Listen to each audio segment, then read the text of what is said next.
प्रणाम दोस्तों।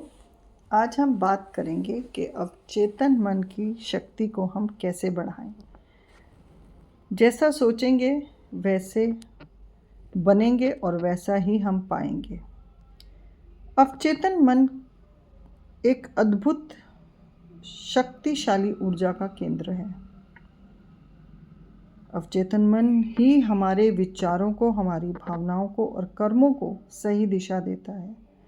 अगर इसे हम सही तरीके से जागृत कर लें तो जीवन के अंदर हम शांति, सफलता और आकर्षण की शक्ति स्वयं ही प्रकट हो जाएगी। अवचेतन मन क्या है? अब बात करते हैं कि अवचेतन मन क्या है। हमारे मन को हम दो हिस्सों में बांटते हैं, चेतन मन और अवचेतन मन। जो सोचता है, जो निर्णय लेता है, वो है आपका चेतन मन, यानी कि जो आप सोच रहे हैं और डिसीज़न लेते हैं कि ये काम करना है मुझे या ये नहीं करना। अवचेतन मन क्या करता है? विश्वास पैदा करता है, हमारी आदतें और हमारी भावनाओं को संभालता है। अवचेतन मन एक बीज की तरह है। आप जो विचार बार बार बोते हैं वही फल बनकर जीवन में उगता है। अगर हम नेगेटिव विचारों को लगातार अपने भीतर चलाते चले जाएंगे, सोचते चले जाएंगे, तो ये भी हमारे भीतर डर और असफलता को पैदा करेगा और वही हमें मिलेगा। और अगर हम सकारात्मकता के बीज बोएंगे तो हमें सफलता और सुख मिलेगा। अब बात करते हैं कि अवचेतन मन की शक्ति सबके पास है, पर वो कभी कभी घटी हुई होती है। और वो घट किन कारणों से जाती है, अब मैं आपको वो बताती हूँ। सबसे पहला पॉइंट है, जब हम नकारात्मक सोच, डर, संदेह और अतीत में, यानी कि जो हमारे पास्ट की घटनाएं हैं या चोटें हैं, उसको पकड़कर सोचते रहते हैं। अवचेतन मन को ये कमज़ोर करता है, क्योंकि आपने क्या किया, आपने एक बीज बो दिया।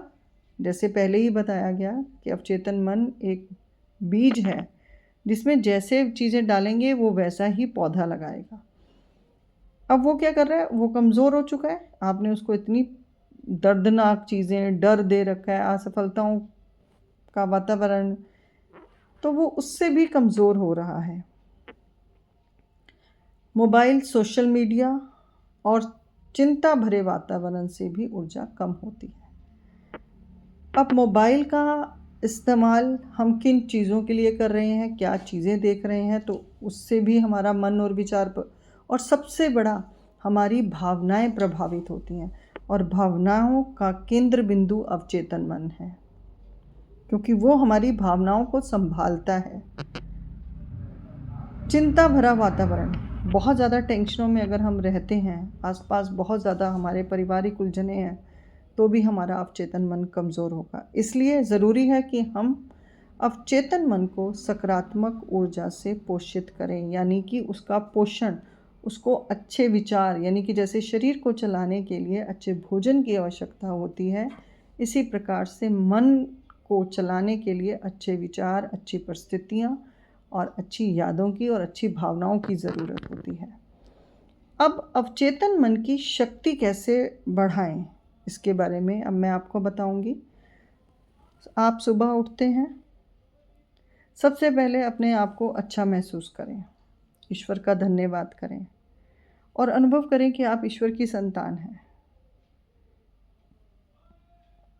और आपके भीतर उनकी असीम शक्ति है। और धीरे धीरे जब आप ये सब बोलेंगे और अनुभव करेंगे, अपनी भावनाओं में इन चीज़ों को रखेंगे, तो अवचेतन मन में वो सब बैठ जाएगा। विजुलाइज, आंखें बंद करें और कल्पना करें कि आपका लक्ष्य पूरा हो चुका है। अवचेतन मन तस्वीरों को बहुत जल्दी पकड़ता है। इसके लिए आप ये भी कर सकते हैं, कुछ छोटे छोटे नोट्स बनाकर अपने घर की दीवारों पर या अपने बुक्स वगैरह में भी लगा सकते हैं। मेडिटेशन और श्वास का अभ्यास, प्रतिदिन यदि 10 मिनट आप गहरी लंबी सांस लेते हैं और ओम का जप करें, जिससे चेतन और अवचेतन के बीच में आने वाली रुकावटें टूटती हैं। नींद से पहले भी अपने मन को प्रोग्रामिंग करें। सोने से पहले कुछ अच्छी चीज़ें सुन लें, नहीं तो ओम का उच्चारण कर लें, कुछ पढ़ लें। इससे भी आपका अवचेतन मन गहनशील होता है। प्राकृतिक और आध्यात्मिक तरीके।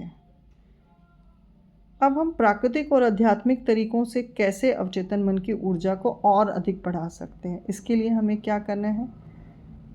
प्राकृतिक से जुड़ना है। पेड़, सूरज और जल के बीच समय बिताना है, जिससे मन शुद्ध होता है। आप कभी टेंशन में हैं, अगर आप किसी खुली जगह पे चले जाते हैं, वहाँ के ठंडे जो हवा के झोंके होते हैं वही मन को बहुत शीतलता देते हैं। अब मंत्र एक ऐसी ऊर्जा है जो कहते हैं कि शाश्वत है।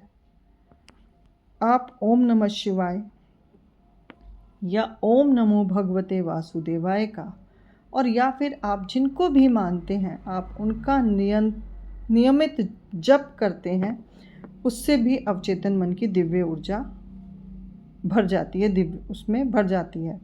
ग्रेटिट्यूड। हर दिन 5 चीज़ें लिखें जिनके लिए आप आभारी हैं। जैसे ईश्वर ने आपको जो भी कुछ दिया है, सबसे पहले तो हमें ये शरीर दिया और शरीर के साथ जो श्वासें दी हैं, ये 2 चीज़ें, इसके लिए तो सदा आभार करना ही है। और 3 चीज़ें वो जो आपको परिवार दिया और परिवार के अंदर जो सुख सुविधाएं दी, उन सब के लिए आप आभार प्रकट करें। इससे मन शिकायतों से हटकर समाधान की ओर जाता है। अब लाभ क्या होगा? जब आप अपने अवचेतन मन को मजबूत बनाते हैं तो नकारात्मक अपने आप दूर होती है। जितनी भी नेगेटिविटी है वो धीरे धीरे निकलती चली जाएगी और आपको पता भी नहीं चलेगा। आत्मविश्वास और शांति बढ़ेगी, अंदर एक सेल्फ कॉन्फिडेंस आएगा और एक पीस ऑफ माइंड आप फील करेंगे। आपके रिलेशनशिप में भी अंडरस्टैंडिंग आएंगी और सबसे बड़ा लाभ, आपके विचार और संकल्प वास्तविकता में बदलने लगते हैं। जो आपने विचार और संकल्प किए हैं वो सच होने शुरू हो जाएंगे। तो मित्रों, अवचेतन मन कोई साधारण शक्ति नहीं है, ये आपके जीवन का अदृश्य निर्माता है। इसे सही दिशा दीजिए और अपने सपनों को पूरा कीजिए। पॉजिटिविटी में बोलिए, दिव्य का स्मरण कीजिए और अपने लक्ष्य और भावनाओं के साथ महसूस कीजिए कि आपके सपने पूरे हो रहे हैं या हो चुके हैं। जैसा सोचोगे वैसा ही बनोगे। धन्यवाद। अगर आपको ये वीडियो पसंद आया हो तो इसे साझा ज़रूर कीजिए और अपने अनुभव कमेंट बॉक्स में ज़रूर लिखिए। और अवचेतन मन को आज अभी से जब ये वीडियो सुने तो इसे करना आरंभ करें। जब आप अपने अवचेतन मन को शक्ति देना शुरू करेंगे, जितनी भी बुरी परिस्थितियां होंगी मैं 100% आपको बता सकती हूँ, और आपको इस वीडियो को सुनने के बाद आप 100% अपने परिणाम पा सकते हैं। धन्यवाद, धन्यवाद, धन्यवाद।